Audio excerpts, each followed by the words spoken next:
What's up, y'all? It's Dr. Paul with Liberty Hill Comics. Oh! Episode 63 of the comic book Conservation Live Show. What's up, everybody? I hope you had a great week. We are pumped. We are excited. We got a great show for you. My man Shelby's in the house. How you doing, Shelby? What's up, Paul? Man, more excited than a chipmunk in a pecan factory. There you go. That one was PG. That's unlike you. How was your Independence Day? But how was my fourth? Yeah. It was pretty quiet. Heard some fireworks around me. Not that many, but yeah, pretty quiet. How about you out there in the country? Well, I had a very nice Independence Day. We have a local barbecue in our neighborhood that we attended.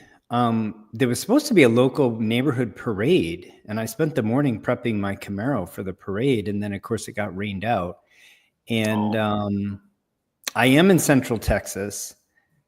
The rains were very severe here. We got somewhere between 17 and 22 inches at my house here. Yeah, well, our hearts go out to the people in the hill country who had to endure that flash flood. That sadly looks like it's taken quite a few lives. And we won't get into the politics of why that happened, but our hearts go out. Absolutely. Everyone's in our thoughts. I do appreciate everybody who reached out to me because we are in the thick of it, but we happen to live at the very top of a hill. So we're very mildly inconvenienced here. Save your thoughts and your prayers and everything and your donations for folks who really need it.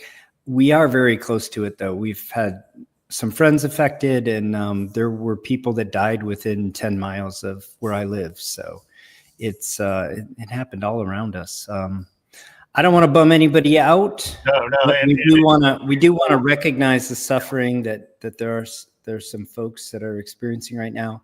Yeah, it's such a beautiful country over there. There's a reason why they call it the hill country, and because it has quite a few hills, of course, but then quite a few deep valleys that go along. And I've been to several caves. They got a cool cave system that's over there. Yeah. Very beautiful country. But again, our hearts go out to the families and everybody affected. And yeah. So that said, we are going to have fun here. We are, man. Nothing else to just have a moment. Paul surprised me with the topic. I'm excited. Have a moment of levity and fun and take folks' minds off some of the less fun things happening right now. Before we get started, I'll give you a quick preview. Segment 1, we got this amazing conserved comics, Pep Comics #1. I went into some background on it. You guys know I love doing that. And we're going to have fun with that one. I bid on that book, actually. That was a heritage book that sold a week ago today. I was the underbidder on it. So we'll talk about that a little bit, but that's exciting. And then, Jerry the Jitterbug, he did a leaf casting table for under $100, I think, or maybe it was 150. I don't know. We'll get into that. Larry, of course, our friend from Flying L Comics, did one for under 300. So I said, hold my beer. I can do a leaf casting table for free. So we're going to go through that today and a little bit of history of that too. And I think that'll be fun for at least some folks, at least the nerds like me. Before we get started with today's show, I want to say thank you to Collecting Chaos. He is making this episode commercial free for you. If you're watching it live, if you're watching it on replay, you get to watch a few ads here and there, but, thank you, Collecting Chaos. I put a link to his channel in the chat here. Go check him out if you haven't. If you're not subscribed, please do. Great content. And I guess before we jump into shout outs, let's say thank you to Jason, the Archivist Adrift, who gave us a $5 super chat. Thank you so much, Jason. He says, glad you're safe. I really appreciate it. And good videos over there. Check him out. I was just looking at the one where he's like, did I make mistakes? Something like that. It's a great video. I hope we have Jason on the show soon, actually. Yeah, for sure. We're talking to him about collaboration upcoming. So let's do some shout outs. Rom Space Knight is here. Thank you, Mike. He says, hope everybody had a great 4th of July. Vulu's here. Morris Devereaux's here. Rick Nestor. All of our Canadian friends, Don Carter, the professor, Peter Alachi. I just got caught up with his channel. I've been traveling most of the last month. So I just got caught up with his channel. Great content. I'm still very far behind on his channel. So I need to sit down and just spend an evening binge watching. Yeah. Jim from Bronzeville Comics is here. Check out his channel if you're not already subscribed. Robbie Joseph says, hi, everybody. Have a great show. Gorilla Monkey 3K is here. New Row Comics, welcome. All right. Shout outs. Shall we just get started, shall we? Man, I'm telling you, I love this Pep Comics #1. This is, of course, Pep Comics, best known for Archie. Yep. But they had a pretty big superhero line. Huge. They got that huge. They even had, I seen a friend of mine. They actually had they had board games and stuff. I've only seen one, but there's an Archie superhero board game, and MLJ were definitely one of the leaders in superhero comic books for like the first 5 years of the Golden Age. They eventually became Archie Comics, and in fact, they eventually pushed for the Comics Code. They thought it would benefit them, and I think there were some members of their board that believed it was just in the best interest of kids to have more material like Archie and less material like the pre-code horror that was going on at the time. So very interesting history. Yeah, and Archie was one of those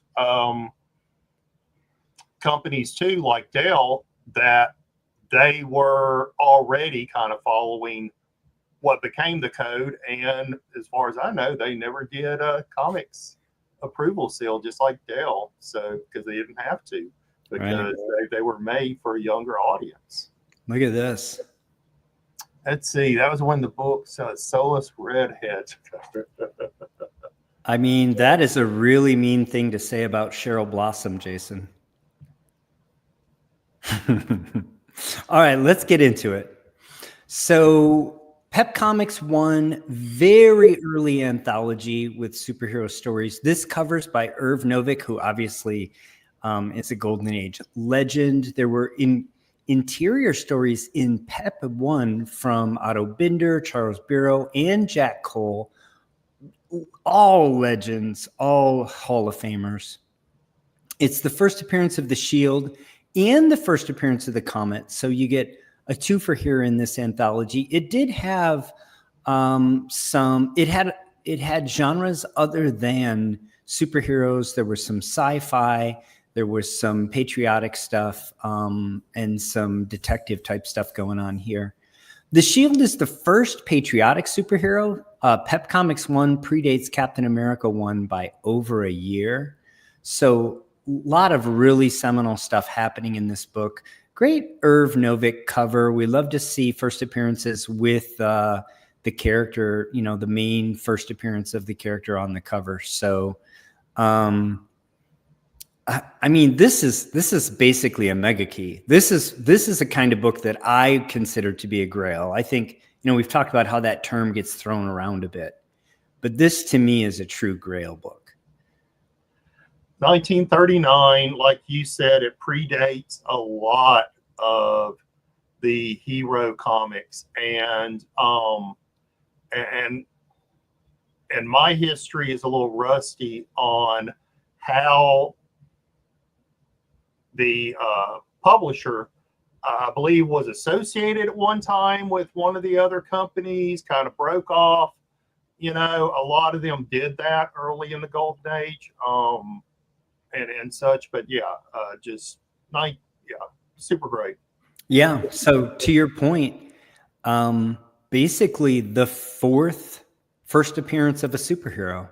Yep. So June 38, you get Action 1 with Superman.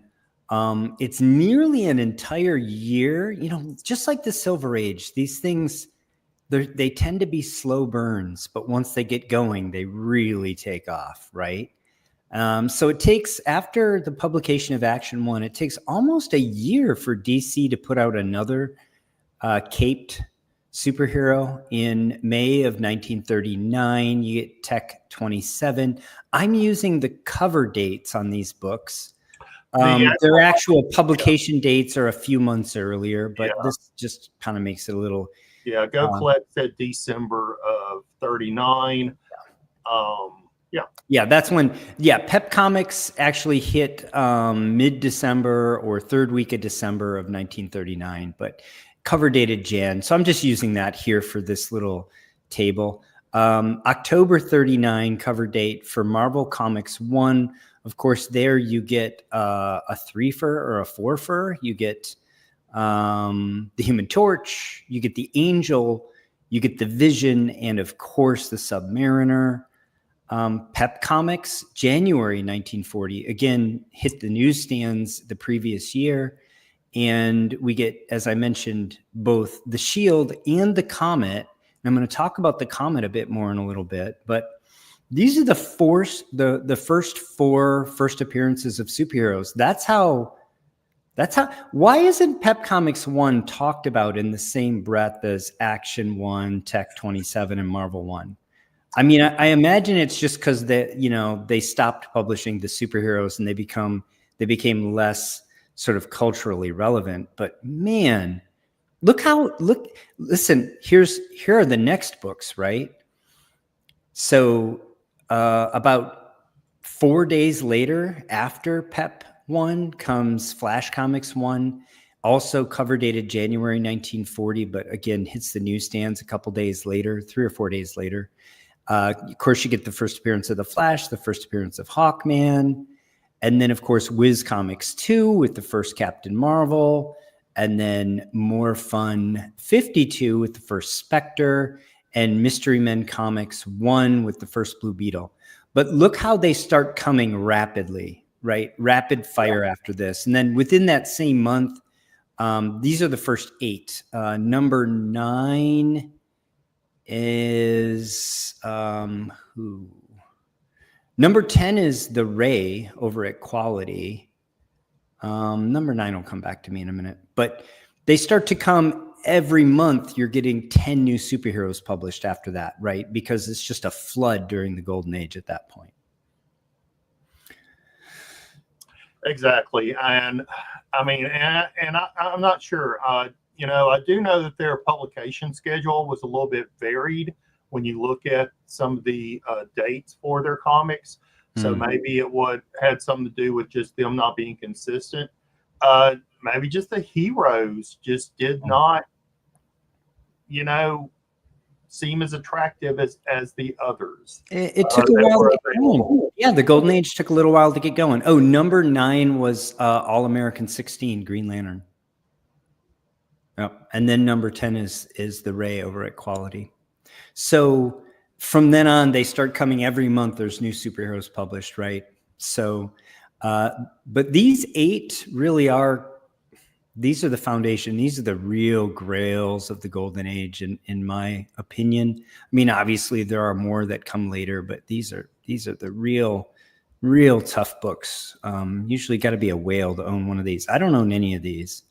If we extended this list to 20, I would own a few. You don't see them very often, along with like I was really happy to have the Blue Ribbon Comics, which was an MLJ publication. Sure, yeah. That Phil had restored. And that's something you don't see very often. Beautiful coal cover. Just an amazing book. Absolutely. Before we jump into a little more history, let's say a few more highs. Let's see. We've got, forgive me, I don't know if it's Sergey Henderson. Welcome to the channel. Oh, Jason wants to know, is this the first robot cover? Could be. I mean, it's definitely an early one, right? Maybe in comics, I know Pulp's probably had some robot covers. Sure. Before. Yeah. Kat, Unbothered Kitty, friend of the show, says hi. Welcome, Kat. Good to see you here. We know the professor's a fan of Archie, but I am too, actually. Yeah, and I was trying to look at a little history because I was trying to remember exactly. I felt like one of the early publishers had worked with another company or something like that, but I couldn't find that. But I don't know that. MLJ is actually, there was 3 people that formed the company: Maurice Coney, Louis Schliber Kilt, and John L. Goldwater, and their initials spelled MLJ. Yep. And that's how the title came about, or the name came about. Yep. We did include one Fox book there, the first appearance of the Blue Beetle. Thank you, Jim.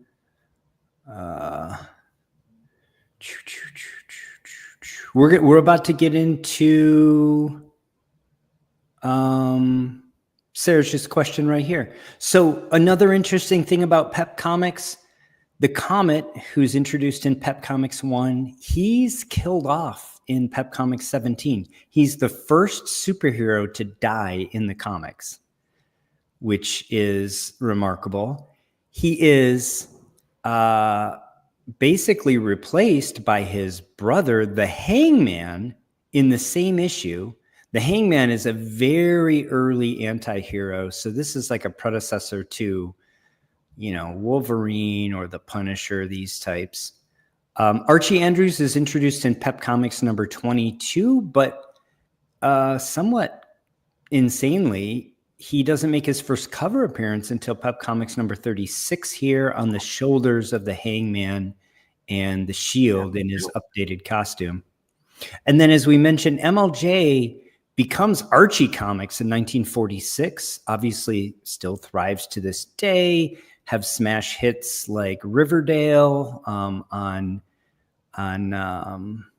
streaming, and still very, very popular, very much in the public zeitgeist and in the public consciousness. So Pep Comics 22 is a big key. Archie, well, I don't know if you think fortunately or unfortunately, Archie's not on the cover of that book. But that is actually the really big key in the Pep Comics lineup. Yeah, and you can see how inconsistent their publishing was, because 7 years later they're just up to number 22, number 36, right? So they didn't have a monthly schedule. It was probably more of a quarterly schedule for them, and I think that just probably caused some difficulty of it to kind of take hold. But you mentioning some of the early artists and writers, I mean, that's where these people got their start, was with these, I won't really say independent companies, but smaller, lesser, well, you can't even really say that, right? But they got started, then they moved up to the bigger boys, or they finished their careers. Yeah, because by the time they finished their careers, they were basically just the big two, and that's where they finished their careers. But yeah, they paid their dues here in these publishers, and good thing for it too, right? Yeah. So anyway, Pep Comics. I actually don't have a serious collection of Pep Comics. I am a big fan. I have a nice run of Silver Age Archie that I picked up years ago, but I actually have one Pep Comics. You know what? I should have brought it out for show and tell. I have one issue of Pep that is actually top pop, highest graded in the CGC census. But I might have like the first appearance of Sabrina, nice. Things like That's that. a fun so book. I have those, I've got First Cheryl Blossom, of course, and I have the Canadian price variant as well. Wow. Jason is really coming at Archie here. He's got some. You've got some protagonists here. There's some Archie lovers in the crowd. Archie Comics. late 50s, 60s are very, very, very affordable. Oh, They yeah. do make really great practice.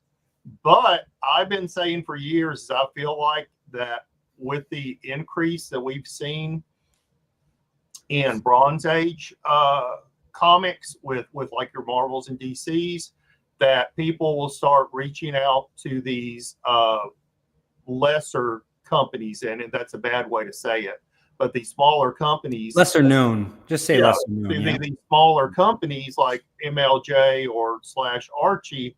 And I do feel like that these books have some room to grow if people are looking for investments. Go find those key books. There's a lot of innuendo covers that are out there. There's so much fun that people like. I know I have several myself, and I would definitely. They're fun, and I do feel like one day they're going to get their due. And I think Jason's just hating on them for fun. Oh yeah. Pep Comics #1, first appearance of the comic. Only 35 copies. Oh universal. my God! So this is less than There used to be at least 100 or so, even with some of those major keys. Only 35. Yeah, super rare book here. Median grade 4.0. Like I said, a true grail here. The last 7.5 universal that sold, y'all, I could not use it in good conscience as the price for a regular universal because it was the Mile High copy. So the Mile High copy is a 7.5. It sold September 9th, 2021 for $23,400. As I said, not really relevant here because a big premium was paid for the Mile High copy here. I think you don't always pay a premium. You don't always pay a big premium for the Mile High. I've heard people say anywhere from 2 to 5x of only for the key books and some of the particular ones that have just gotten some notoriety via the collection, but all the what we would call filler stuff, not much of a price difference. I think this was bought well, to be honest with you. It's really not bad. Yeah, for the height of the COVID boom. Imagine owning the Mile High copy. Yeah. I mean, now in this instance, the Mile High is not even close to the highest graded. So there are quite a few higher in the census, but nevertheless, to own the Mile High copy of Pep 1, I mean, that's unbelievable. Yeah, unbelievable. So anyway, I could not use this as our comp or as our control price. The most relevant one that I found was a 7.0 with creamed off-white pages, sold November 17 of 2022 for $13,200. And the book just doesn't sell often enough for us to have a good control. So I took this and I estimated a 7.5 to be worth about 15 grand. And I think that's probably safe and fair in today's environment. And 7.5 is not quite super high grade yet. So it doesn't really quite go nonlinear. So I think that's fair. If you disagree with me, feel free to host your own YouTube show. Yeah. The demand, I don't know. I'm back and forth on this of why that seems low to me. Even books that aren't in high demand, like Pep Comics or maybe some Blue Ribbons are because of LB Cole covers. But I don't know. That still seems a little low to me, Paul, compared to the other books that you just showed. I mean, that's what I said. I feel like this is a true grail, and it's just not. I put it in the context of the first 5 books to first 4 books to publish superhero stories ever. And exactly. I'd have put it up there with at least the first spec. I think it's just the fact that MLJ stopped publishing these superheroes and then let them all lapse into the public domain. And because of that, nobody's really invested in these heroes, and because nobody's invested in them, they've really dropped out of the public consciousness largely. Maybe. So there's just a smaller group of folks interested. But at any rate, here's our book. So this book was auctioned off 1 week ago today, and as I mentioned, I bid on it. Conservation includes cover and centerfold reinforced. That's it. So I'm sure we had a spine split. I'm sure we had probably some staples popped on the centerfold. They didn't want that loose centerfold. They didn't want that loose cover. That would have made this book, I don't know, a 5-ish, probably, maybe somewhere in the 5 to 6 range. Yeah. And they thought that bumping it up to a 7.5 with the conservation was worth it, is my guess.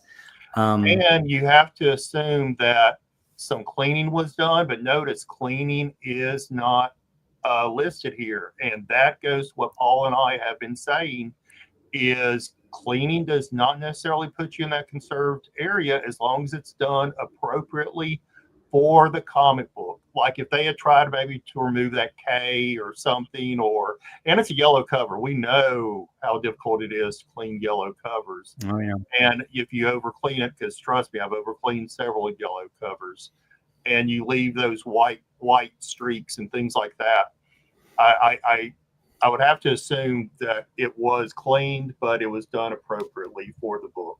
Yeah, that it was cleaned in a blue label kind of way. Exactly. You know, it didn't occur to me until I just reading this from Rick, but those robots had to be the inspiration. Looked like the head design and everything. It looked just like the Rock and Sock robots. Yeah. That's a great reference, Rick. That's funny. That toy was a little bit older than me, but like one of my older cousins had it. Greater notes say spine stress lines on the cover, crease left top of back cover, crease bottom of back cover, crease right bottom of front cover, tear right center of front cover, crease right top of front cover. Listen, none of that is even noticeable, like at arm's length here. This copy presents amazingly, and I think the conservation was tastefully done. I think this is a great book. I mean, look at these images. I don't even see the tear right center of front cover. No, I think it was sealed. That was tear sealed. That's why it's invisible. Look at how beautiful. And again, it looks like it was just a good dry clean. Not a wet clean, of course. You can see a couple of imperfections that was left. But you know, that is what we've talked about in our book, right? Is minimal. Yeah. You know, you do what is right by the book. You're not trying to get pristine or anything like that. You know, you can even see that the pressing was probably pretty mild. I see some creasing there around that bottom staple. Yeah. So hats off to beautiful people taking a conserved approach to that and only doing what was necessary in order to preserve the comic, which tear seals. Come on, man. You do not want that centerfold eventually getting lost one day, and to reattach it is definitely something that would be suggested by any of us. And then the seal to the front cover, like you said, Paul, you know, it was probably at the bottom, maybe around a staple, or at the top.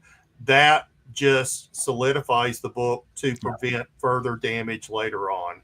Yeah. And sealing that, is again a good practice. So take notes. Take notes. Yeah, very well done conservation. And this book might have even been as low as a 4 or a 4.5. I think there may have even been equity created with this conservation. I agree. The red looks so great. The yellows. Oh. Yeah. Here you can see on the bottom right the Irv Novick signature, which is nice. Not always part of comic books in the Golden Age. Something else that I think is just kind of amazing.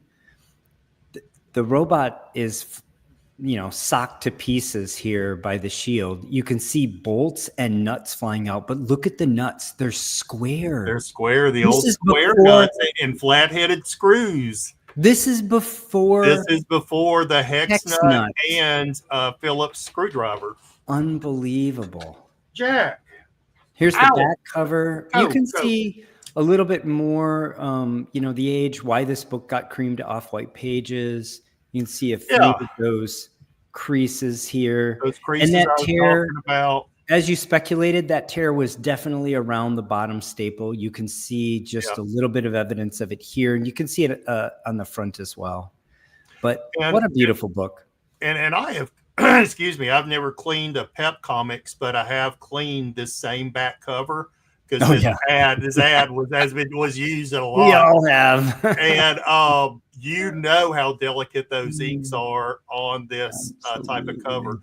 You notice your blues aren't very, very deep. And actually, if you zoom back in on the coupon, you can see where the blues aren't really even taking very well. Notice how it's deeper in one area than the others. You also see not clear definition around the lettering with the blacks and the reds. Very, very difficult book to clean. And again, it's just something that comes with knowledge and taking that more conservative approach. Notice also I'm not sure if they were trying to catch a little bit of help with DC, calling themselves Action Detective Adventures, but this is the first appearance of, I believe, of Bentley of Scotland Yard, right? Which is a detective story in the book. Yeah, action stories, adventure, detective stories, sci-fi stories, superhero stories. We'll all hear. Why don't we start the guesses? So remember, Universal. I estimated Universal around 15. About 15 grand. Let's see. Rick, after I reveal the winning bid, we'll all get into this. Kilted Corgi. I want to know what your high. See, that actually gives me a hint because I kind of know what your play money is at any given time. So I probably know what your max bid would be. Actually, yeah. Well, while people are guessing, let's talk about that. So if something I consider to be part of a core collection that I'm working on, especially the stuff that is in my CGC registry collections, like either All-Star Comics or something from the DC Golden Age First Appearances registry collection or Leading Comics, a cover that appeared in O'Brien's The Golden Age of Comic Books. Those are all things that I am actively pursuing, and I will tend to bid up to fair market value on those. Other books that I think are super cool, but are not part of that, I tend to bid more conservatively. I tend to, I wouldn't necessarily say lowball, but I tend to want to buy them at a nice discount. Because I want to keep some powder dry for if a really high grade All-Star Comics, a 9.4 or a 9.6 or something from the Mile High collection or another pedigree comes up, I want to have some capital available. So I did not bid what I thought the fair market value of this book was. I stopped a little short of that, if that gives you any idea. Like I said, I could probably type it into the private chat and probably be within 500 of it. We got guesses all over the place. So 15 was our FMV value. Right. We got people at 18,000, 9,000, 13, 12, 10K, 12K again, even as low as, what are you doing, Maurice? 67, 55. Morris had some trouble converting from US dollars to Canadian. Oh, yeah, that must be Canadian. Teasing, of course.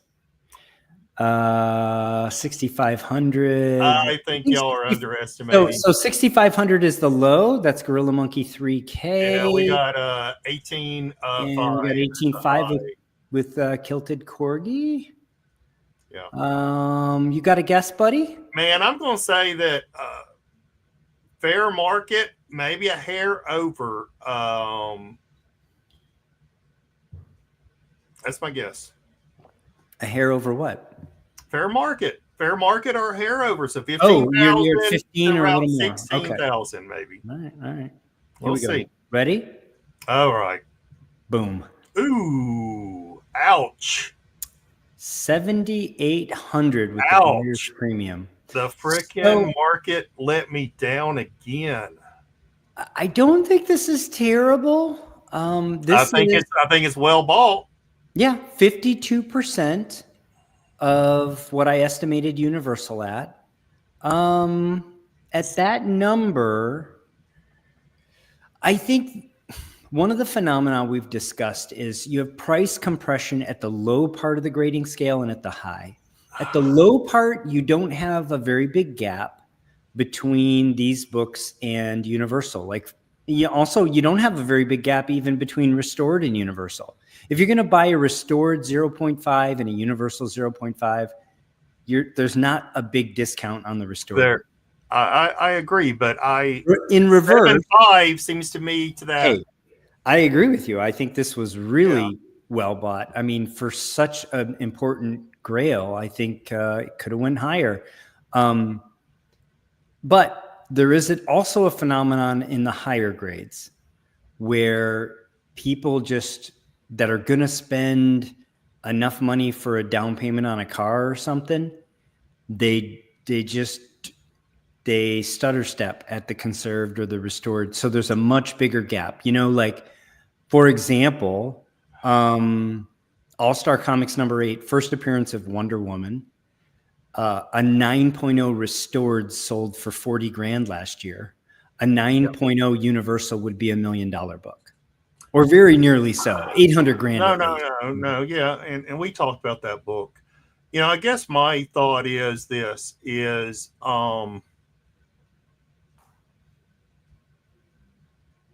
when I look at certain things like this, for example, say between a 7.5 and an 8.0, a lot of times there are certain defects that I can't deal with at a 7.5 that it's like, well, I'll go ahead and wait and spend a couple of $100 more for an 8.0. When you're looking at a book like this at conserved and say, well, I'll wait for a Universal and the same grade, but you're going to pay double the amount.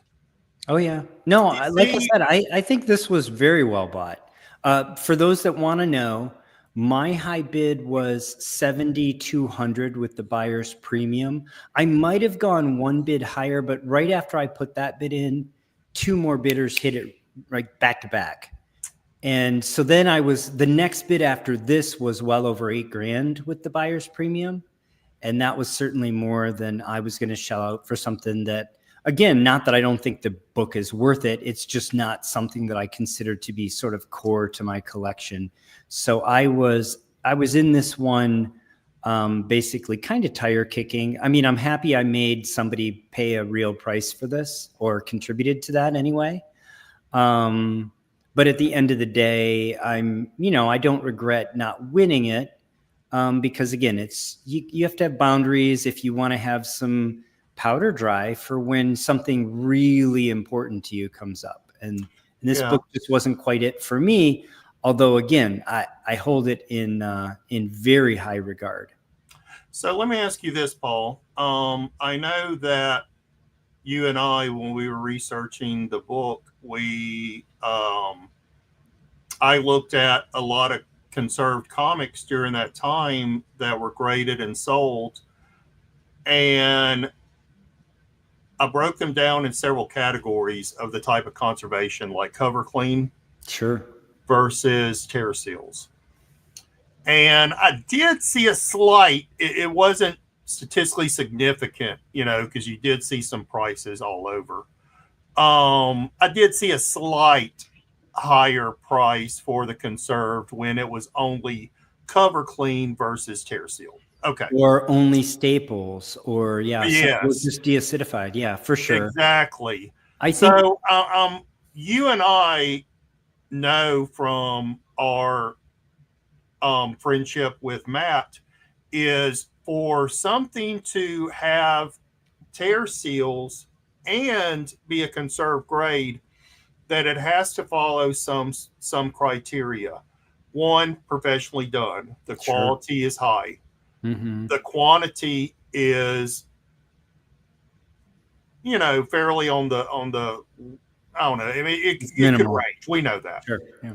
But when we talk about quality, the quality as defined for it to be conserved grade, meaning I can't remember if that's the ones or the ABCs. Quality. I think it's the ABCs, isn't it? Quality is. Yes, I think it's ABCs. It's the letters. Yep. Numbers. It would have to be A quality, meaning it would have to use Japanese paper. It wouldn't use like PVA glue. It would have to be like a wheat paste or some methyl cellulose. It couldn't be an infill. It can't be just me going and tearing off a piece of typing paper and wetting it and laying it on there, right?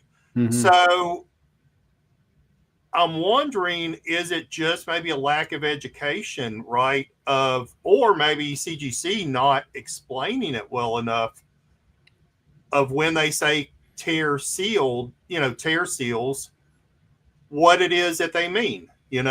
Should they put in a notation, Japanese paper, something like that, right? To educate, because maybe people are seeing tear seals and they're thinking, oh, it could be glue or something like that, right? Here's my basic take on it. And people just not educated. You're 100% right, Jason. Yeah, I think if I think about conserved books and whether or not they should be worth more, less, or the same as universal, I think, conserved is kind of a grab bag. And, oh, look at that. He's behaving that. Now he's finally behaving after knocking over my camera. And if something has only been deacidified, I could make the argument it should be worth more than universal, right? Oh, for sure, because now you've got something that's going to last. Yeah. Outlast a universal grade. I'll say this, though, about something with a tear seal. I think that means the original book was damaged and it's been repaired. And I think if you just think about any sort of collectible or antique, if it's been damaged and repaired, it's probably worth less than the undamaged one, even if the undamaged one is in slightly less good condition. Just from a originality perspective, people like to have things that they know didn't have that, right? I mean, even just like, a Carfax history, if you have an accident on it, the car's worth less, even if it was perfectly put back to factory specs, or even sometimes exceeding factory specs. Sometimes an aftermarket paint job is better than the original paint job from the factory. It's still worth less money, right? Yeah, or better radiator, something like that. Yeah, I mean, I just feel like that. One, people aren't educated, and yes, it is assumed to be some kind of, I'm not going to say Tengujo, but I will say some kind of Kuzo paper, which is a Japanese paper. So it could be not necessarily Tengujo, but some kind of Kuzo derivative. And a reversible adhesive. Thank you, Paul. Archive. People maybe aren't educated in knowing that, and maybe it's CGC that should expand upon that, because tear seal, I don't know, maybe if it's a 5-inch tear seal versus a 1/2-inch tear seal or something, or letting them know, hey, this is done to conservationist, archivalist, museum quality standards, because that is really what, speaking to Matt, is really what they're kind of grading a professional criteria upon, right? Oh yeah. They've got bigger fish to fry, though. Who's going to disseminate the information? Us. That's why they just should hire us to take it over. This book right here. we're the ones that need to get the word out, right? We are, and we're trying. Because they have bigger fish to fry. I salute them for just creating the category and defining it so well and putting the information out there. Chat, you don't. All right, who was the winner? Well, if we go by Price is Right rules, then Maurice actually was closest with his underbid. But if we go by closest, then it's Jason. Oh yeah, it's Morris. I know. Thank you. Thank you for correcting me. All right. Well, regardless, I think the winner was actually the high bidder. Yeah. All right. I think we're all winners. We are. Y'all want to jump into our next segment?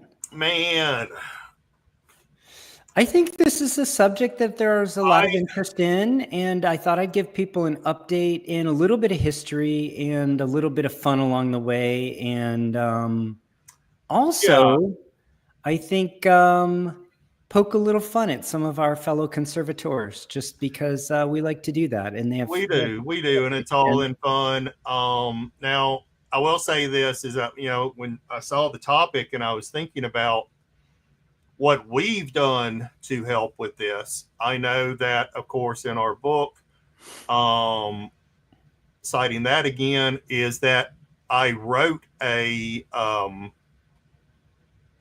end of the chapter section on leaf casting. Paul and I did. We did kind of go through the history of leaf casting, and we called out some of the, probably Farnsworth.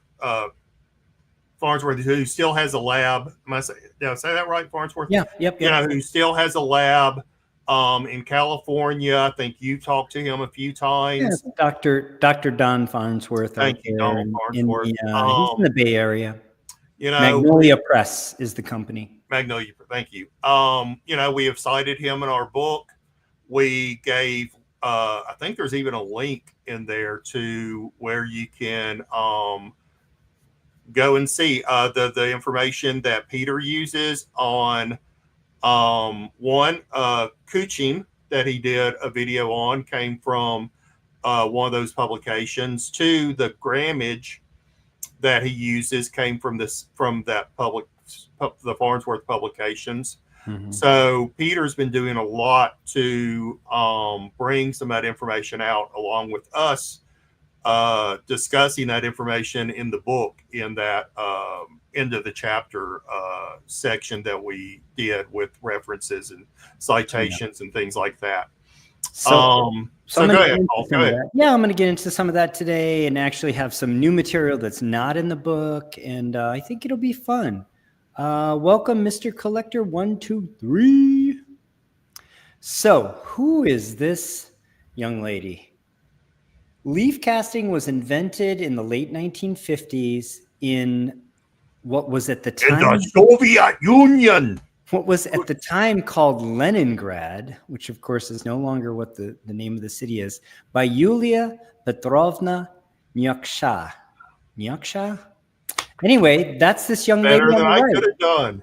She is one of, I think she had a co-author, but she is the inventor of leaf casting. And I was finally able to find a picture of her. We don't have a picture of her in our book, Comic Book Conservation. But I was able to find a picture of her. So she's the inventor, but she worked really only in the Soviet Union. They published in a peer-reviewed journal on leaf casting in 1959. From there, a Bulgarian named Esther Boyd Alcalay developed the first mechanized leaf casting machine. She basically traveled the world and she spread leaf casting throughout the world, including to all of the major institutions in the West. So in many ways, although she didn't invent it, Esther Boyd Alcalay was kind of the mother of leaf casting. Notice also females. The science of conservation is heavily influenced by female scientists. Yeah. Most of them are females. Yeah. So hats off to these two ladies. By the way, I still have not been able to find a picture of Esther Boyd Alcalay.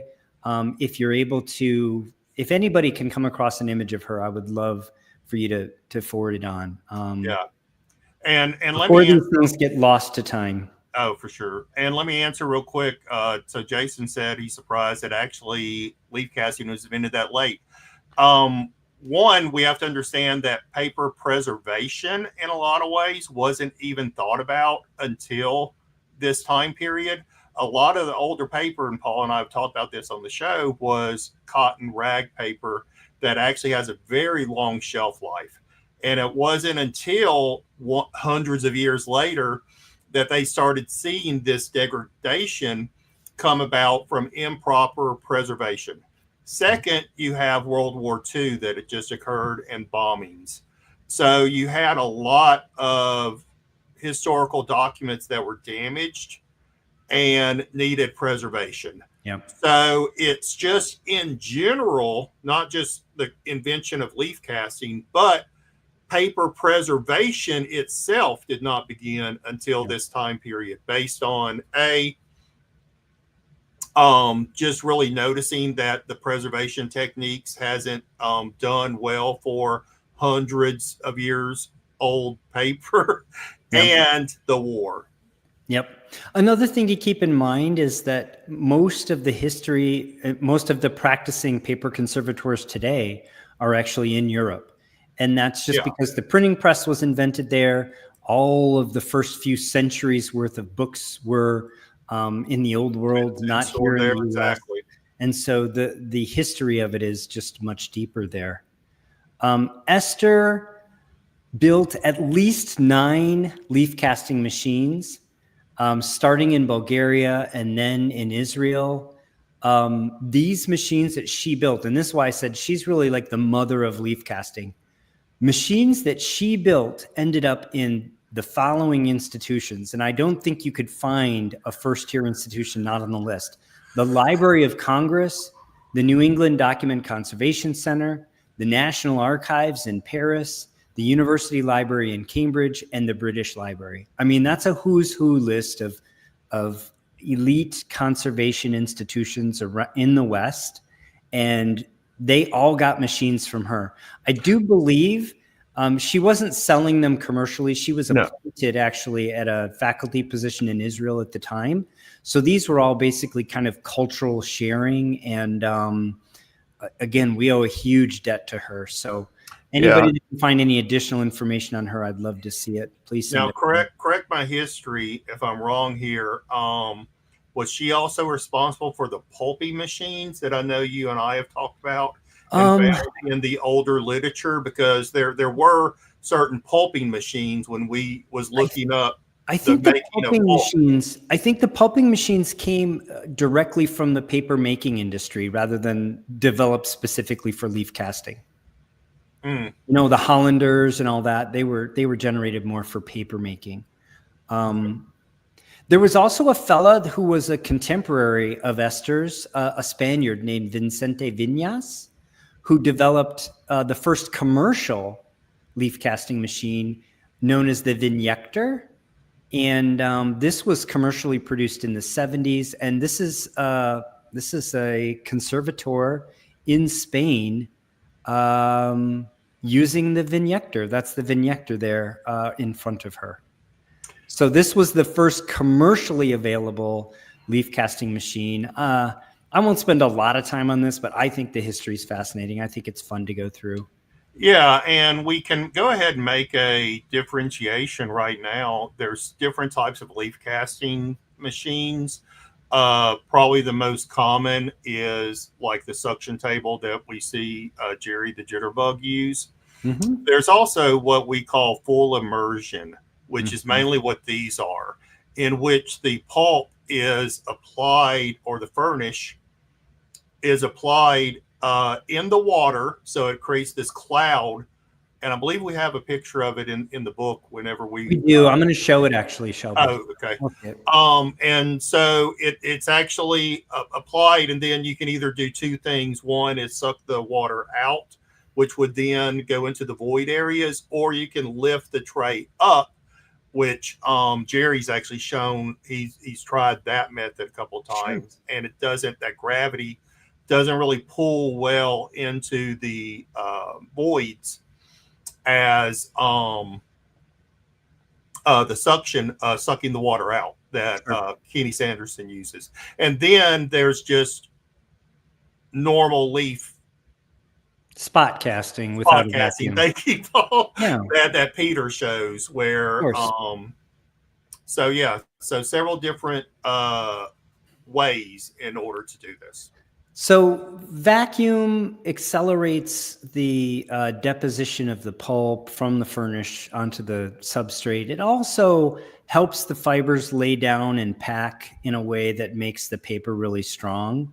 So it's random, right? Because the fibers are floating around and they'll fall in that random type of order that will help. So in conservation circles, some level of vacuum table or full submersion is considered sort of industry standard professional. Drawings were published in the 70s, and from there, the use of leaf casting expanded greatly to include now all of the major conservation institutes in the United States. Here are some of the English language pioneers were Keiko Keys, Guy Petherbridge, and the aforementioned Don Farnsworth. Here are two images. It's Petherbridge I was getting confused with. Yes. Farnsworth. Here are two images of Don Farnsworth out of California, and you can see he's essentially using the same design that was published in the 70s, with a box within a box with a screen and a vacuum tube. And he's pouring furnish over an ancient document there, basically. And he's one of the greats. I consider him probably to be the best living leaf caster. I mean, he's done in his determinate paper making, he's published some of the things he's done just to show that he can do them. I mean, he's leaf casted end-to-end butt joints, leaf casted watermarks into paper, like done really, really insane stuff. So one of the greats for sure, but lots of pioneers upon which we've built our hobby. So now we'll shift into, right, can you have a more British name than Guy Petherbridge? It'd be tough, I don't think so. We're not entirely sure who the first person that leaf casted a comic book was. Shelby and I talked to Kenny Sanderson, and I think Kenny told us it was not him. He told us that it probably was Tracy Heft. I have not spoken to Tracy directly, so this is some more research that we need to do. I've been unable to get in touch with him. I know that he, along with Bill, has been alien. But you can find a little bit of information online from Tracy about detecting restoration. Yeah. But from the history we understood from Matt and Kenny, they were the first time they saw leaf casting on a comic was presented by Tracy. Yeah. So we're going to do some more digging for our next book, but for now, we're going to give credit, at least as an early leaf caster, Tracy Heft. Kenny Sanderson, probably the best known today. He and Matt Nelson put together a leaf casting table based on those same designs that we just showed you pictures of from the literature, from Don Farnsworth, with materials that they sourced from Home Depot. These three images come to us via Kenny Sanderson, and here you can see full submersion leaf casting with the furnish supplied over the book and then a vacuum used to draw all of the water away, to de-water the leaf and deposit the pulp on the book. And there you see a more or less finished product from Kenny Sanderson. Yeah, and if you notice on the Farnsworth image, and even though you can't see it here with Kenny, those are wooden trays.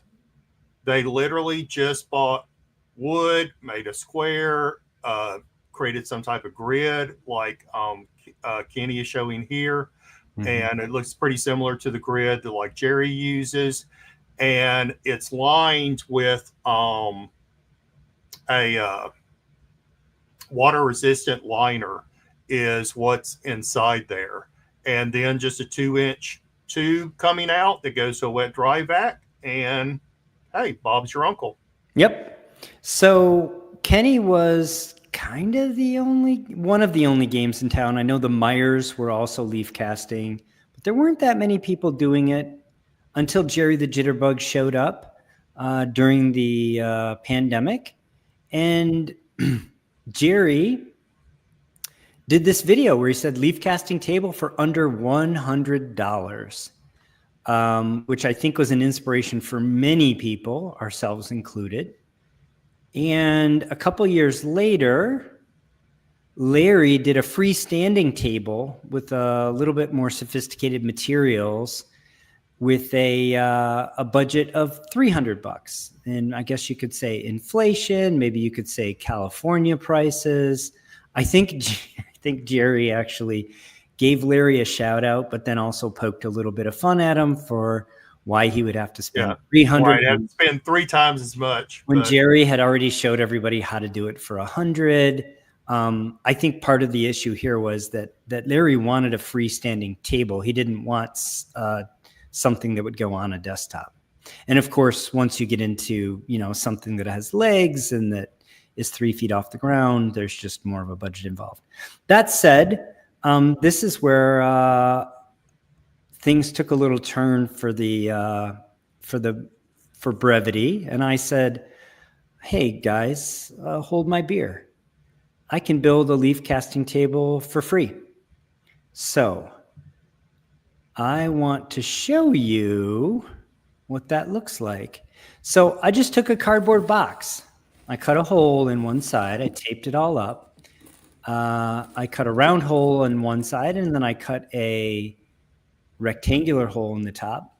This is a screen that I literally took from one of my daughter's toys, and it basically serves as a mold and decal. And I cut this hole to fit it basically perfectly.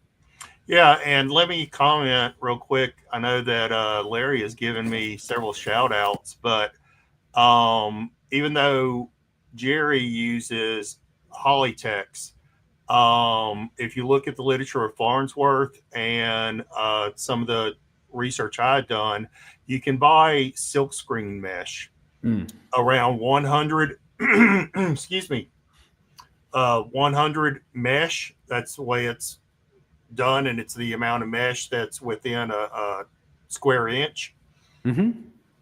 Farnsworth uses around 86, and I suggested to Larry 100. So if you are planning on replicating this, that's just a suggestion, is you might get some better results using screen mesh, which is very affordable on Amazon. Yep. And this is pretty similar to what Paul is showing here. Is just it's not Rime, it's not Hollytex, but it's an actual mesh. Right. And it has, unlike Hollytex, which we talked about, is randomly laid polyester fibers. This mesh is uniform, right? So you're going to get a better overall lay of your furniture. Though you may also get a pattern. So you may or may not want a pattern, but that's why you saw the press. You can press that out and it's that tray. So one of the things in my experiments I figured out was that the vacuum from a shop vac can actually collapse this box pretty easily once you are trying to do your leaf casting. So you need to reinforce the box. And of course, in keeping with my zero budget, here's the vacuum connection. So literally just a press fit with my shop vac. And then the reinforcement is super simple. I just made myself a little cross brace, again, out of cardboard that I can place inside the box.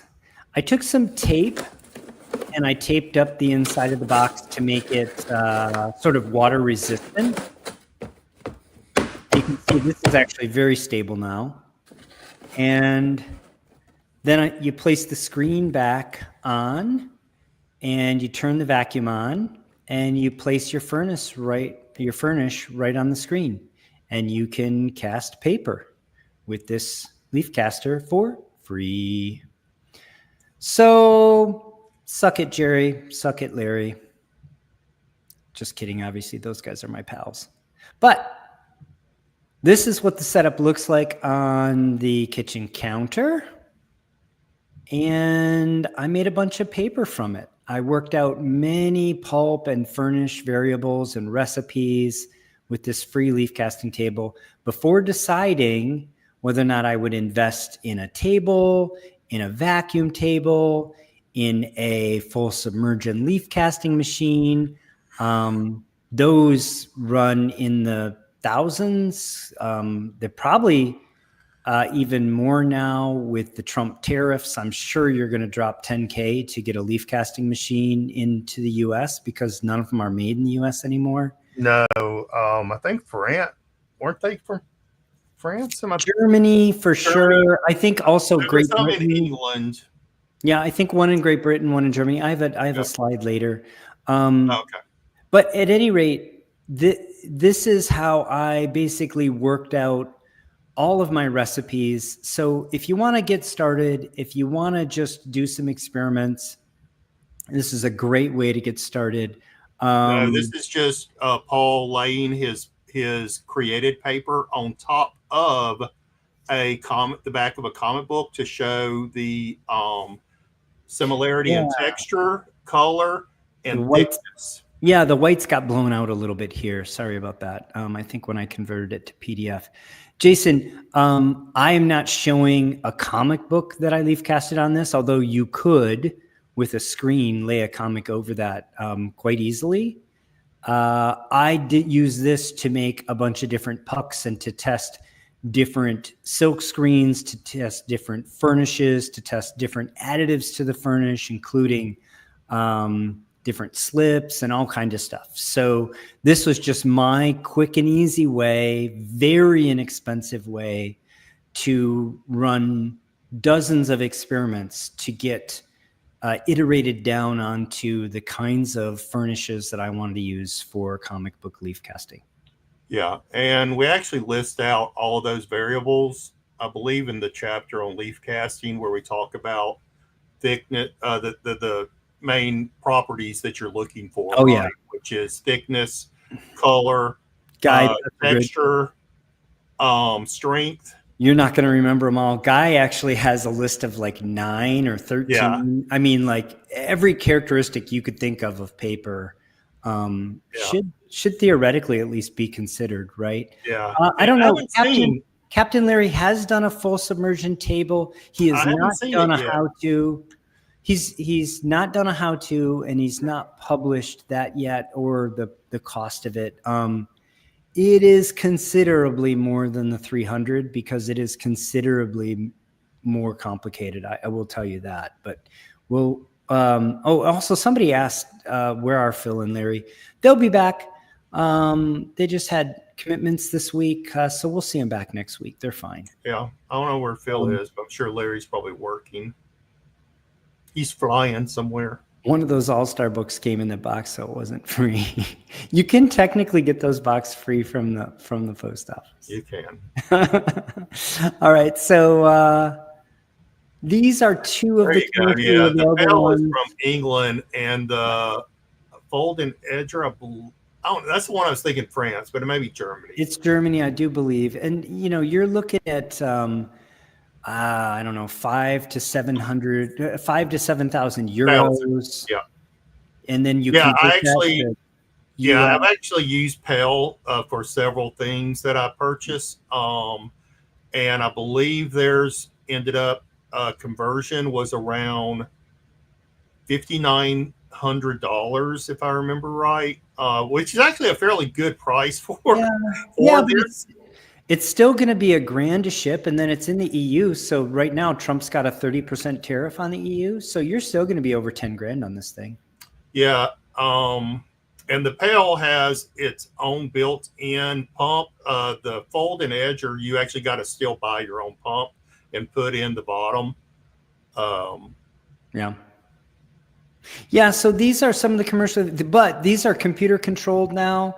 They will typically actually like measure the amount of missing paper. They will actually measure out the mass of pulp you need, all kind of stuff like that for you. Yeah. So these are very sophisticated. You know, when you're talking about a museum dropping 10K on an instrument, you know, that they're going to amortize over 20 years worth of use or something, you know, that's the sort of, you know, not very many hobbyists or even independently employed professionals are going to be able to afford No, these. no. Just museums would be able to Yeah. afford Well, these. Phil Except for does Phil. have Yeah, one. Phil Phil bought has one. one. Yeah, yeah. This is my current setup, though. I went ahead and purchased a box for a very simple vacuum table. And of course, you see there a blender that I got off of eBay, a copy press that I got off of Facebook Marketplace. And this is what I'm currently using now that I've worked out a lot of the kinks in my free leaf casting table. And I thought I'd just give you some updates. This is a recent project that I did on it.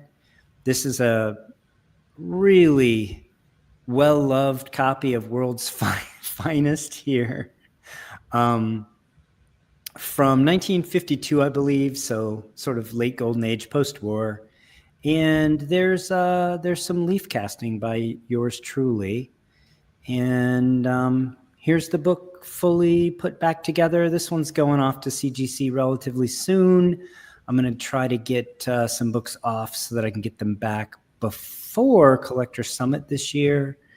So I just thought it'd be fun to walk through history of leaf casting in comic books, a little tongue-in-cheek poke at Jerry and Larry that, you know, I had a free leaf casting machine, and update on some of the things that I'm doing here at Liberty Hill Comics. So let me answer. I don't want to speak for Kenny, Jason, where you ask why he wouldn't use a commercial leaf caster.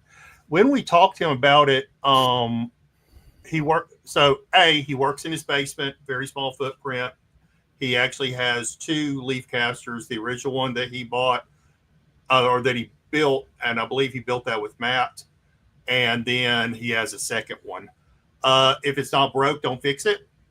He has been doing this. I think he told us 07 or 09 is when he started actually leaf casting. So he has been doing this for over 15 to 17 years.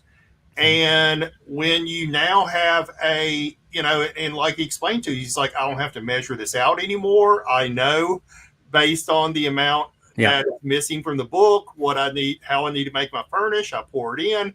And he said that's why he can charge such cheap prices, is because he can knock out a single page in an hour.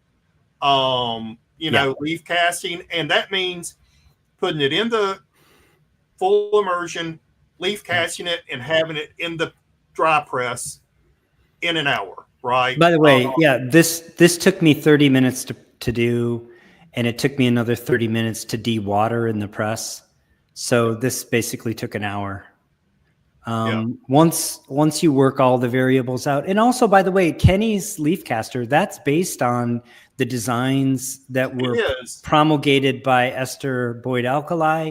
Those designs were in use in the Library of Congress and all those places. I think one of the institutions actually published that they finally retired her machine after about 20 years, and they bought one of these new commercially available ones just because being computer controlled, they could afford it, and being a computer controlled one, you know, allowed them to work faster and more efficiently. But yeah, the technology is not that sophisticated. You know, as I showed you here, this is all you need. And I could have made a box to do what I'm doing here. I purchased one just because I priced out materials and I value my time. And, you know, I can do some woodworking and other stuff. I can even do welding or powder coating if I need to, but my time is worth more than me paying somebody to do this. So this this was actually more cost effective for me to buy this vacuum table. But really, at the end of the day, this is literally just a box with a screen on top. And I'm sharing real quick, and let me say hi to my buddy Jeff who popped in. Glad to see you, Jeff. Thank you so much. Can you click the button? What am I doing? And you may be showing this in your slides. Sorry, I don't understand what you're saying. I'm asking for presentation. Oh. I don't think. Oh, am I seeing it? Hold on, maybe I am. I have to. Oh, hold on. Come on now. There you go. So this is the Farnsworth, and it's pretty similar to what Paul was showing with his cardboard one. Is if you can see my cursor, you have a support, the rib, the tray, the 2-inch hose that comes out. You have some kind of support, like grid here. He has a ribbed mold, then the 86 polyester mesh, and then something just to form the like a moat, a reverse moat. Yeah, a reverse moat, right? Yeah, and this is pretty similar to what Kenny has devised. If you notice, there's a lip here that has some that helps produce the vacuum. And I talked about it a couple of weeks ago. I've actually created in Fusion 360 a similar device here, and I have gotten prototypes printed. It does look like it's working out, but with the footprint, and if you notice, his footprint is 11.5 by 11.5. My footprint's a little bit bigger because I have handles where you can actually lift everything out easily. Yeah, and you see, it turns out being about $250 to $300 to 3D print. Yeah, which is still actually a super great price when you look at $6,000 to $7,000 machines. Absolutely. So there are people out there, namely myself and Paul, that like I said, I've actually built this in Fusion 360, and I've made a small prototype that's about 8 inches. And so, yeah, we are hoping to help bring this. Not that the community isn't doing great stuff, but to help bring this more sophistication, if that's a way to say it. More availability is always more good. Availability. More options for folks, right? Yeah. Absolutely. Yeah. Yeah. Let me see here. There we go. And so a couple that was done by Farnsworth, and you can look it up. Just look at Magnolia Press Farnsworth, and you can get the plans. You can actually download the STL files. I did not like them myself. I looked them up. I opened them up Fusion 360. They're a little iffy, and he actually hired someone to actually create the files for him, and I don't think they understood the nuance of what the casting. Well, those are also old files, right? Those are old files. Like 3D printing has come a long way even in the last 5 years, let alone the last 10. Lots of ways to skin the cat here. Obviously, puppy the pads professor work does great. Early stuff of Jerry was puppy pads. Yep.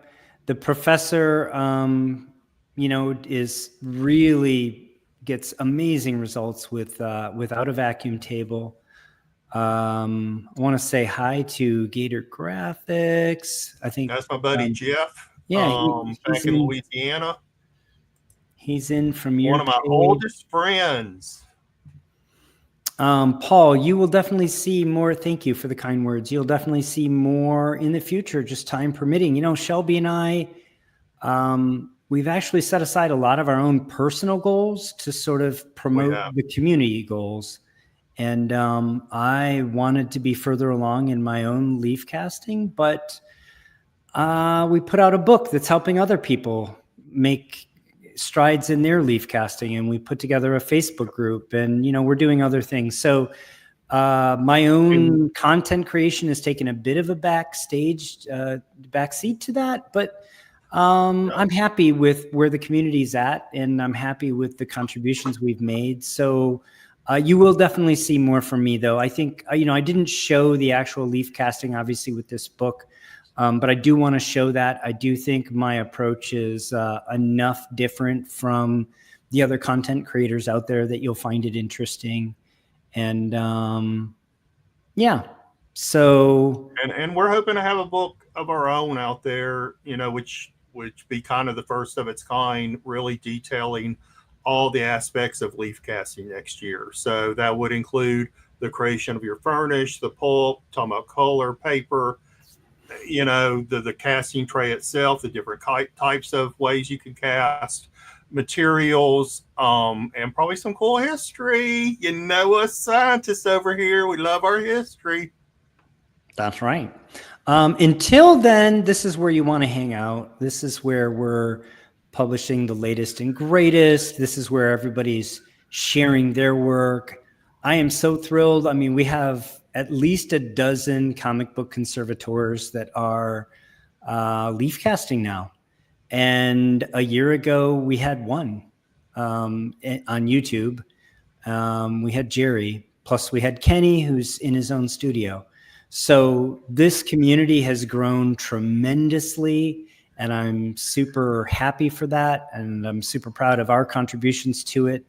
And we just want to keep that momentum going and keep doing more of that and keep adding more people to the circle and widening the collaboration. So, we're open source here. We're about disseminating information, sharing ideas. Again, not that I'm against other approaches. If you've worked really hard and you've developed some proprietary technique, by all means, if you want to, sort of keep that to yourself, I understand and I respect it. It's just not the approach we're taking here. So yeah, come check us out at the Comic Book Conservation Community on Facebook. And we'll be having more updates as we make progress. Yeah, and Lawton, talk to Phil. Phil, I believe, has conserved some original art. This is actually Phil's specialty. Phil is he actually spends more time dealing with original art than with comic books. Yeah, and it depends on what you're needing with the original art in terms of conservation. If you just want some pressing, cleaning, small tear seals. Also, the Comic Doctor in Canada is also doing that type of work. But if you want something extensive, like I don't think Phil's doing leaf casting yet, but glue removal, things like that, and understanding that, because a lot of those glues are probably causing some discoloration, or has caused discoloration. Phil, and if you need that kind of conservation, then I would turn to Phil. Yeah. Definitely check out Phil at Phantom Restoration. He is actually doing leaf casting now, but I don't think it's on his price list yet, but he is. Jason, I mean, this is always true. I try to just be understanding. Not everybody has to approach everything the way that they want to, but we're also not gatekeepers. So we come from a science background. We are open, man. We don't hoard knowledge. We share it. We take what's out there, build upon it, and that's the way we grow. I feel like I interrupted you. I apologize. No, that's okay. That's okay. I don't have much tolerance for people telling other people what to do, and especially where it doesn't affect them. So I don't have any patience for the people with this attitude that are trying to impose their will on others. If you don't want to share, don't share, but don't try to tell others that they can't share. That's silly. And I don't have much to share, but this came in the mail super, super late. But I'm now an official member of the Superman of America. Just joking. Strength, courage, and justice. That doesn't look like your name, but it is signed by Clark Kent. That's amazing. It is. It's signed by Clark Kent. It belonged to Clayton Miller in Merstown, Pennsylvania, age 13. So found that at the comic store. Had to pick it up. Oh, I guess if we're doing show offs. Oh, go ahead.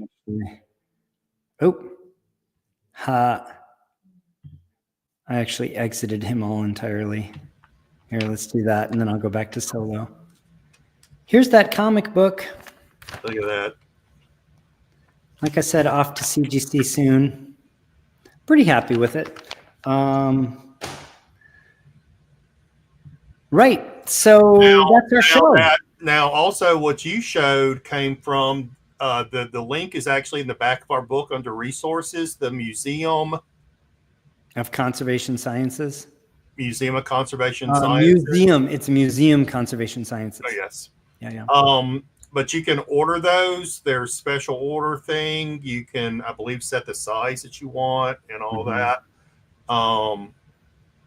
You're talking about the vacuum table that I showed that I'm currently using. Yep. Yeah, very high quality. So some of you I'm really pleased with it. It's in the back of our book under resources.